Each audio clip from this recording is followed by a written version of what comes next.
যাদের বিরুদ্ধে এখানে সংগ্রাম করছি, লড়াই করছি, এই লড়াইটা আপনার কোনো সাধারণ লড়াই নয়। এটা একটা ফ্যাসিবাদের বিরুদ্ধে গণতান্ত্রিক শক্তির লড়াই।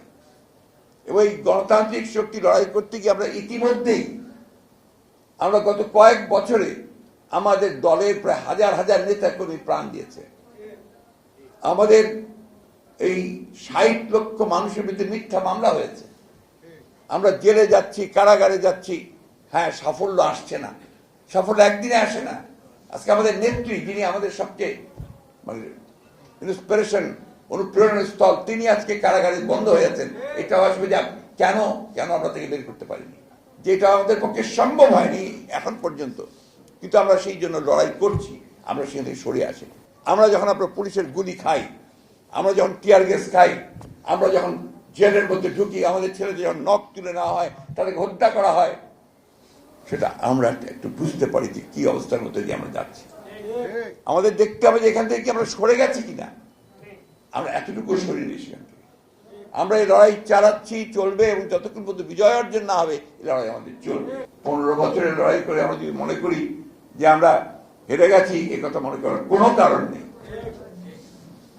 আর বিএনপি অ্যাজ এ পার্টি, এটা আপনার অনেক শক্তিশালী দল, এবং আমি মনে করি যে বাংলাদেশের সবচেয়ে বড় দল, এবং যে প্রেক্ষিত, রাজনৈতিক প্রেক্ষিত, এই রাজনৈতিক প্রেক্ষিতে সঠিকভাবে এগিয়ে চলার কাজ আমরা শুরু করেছি। ফ্যাসিবাদী সরকারকে সরিয়ে একটা গণতান্ত্রিক ব্যবস্থা তৈরি করার চেষ্টা করা, তার জন্য আমরা সংগ্রাম করছি, লড়াই করছি। শহীদ জিয়া রহমান আমাদের কাছে সব সময়ই অত্যন্ত প্রাসঙ্গিক। অনেক সমস্যা তো থাকবেই, একটা চলার পথে, যুদ্ধের পথে, লড়াইয়ের পথে সমস্যা ছাড়া তো আপনার একেবারে হয়ে যাবে তা তো হয়নি। তো আমরা তো আপনার লড়ছি, মরছি, এবং আমরা আত্মত্যাগ করছি। এখানে কিন্তু কেউ পিছু পা হয়নি। আমরা বাংলাদেশ জাতীয়তাবাদী দল কখনোই তার অভিষ্ট লক্ষ্য থেকে সরে দাঁড়াবে না। তার লক্ষ্য অটুট আছে।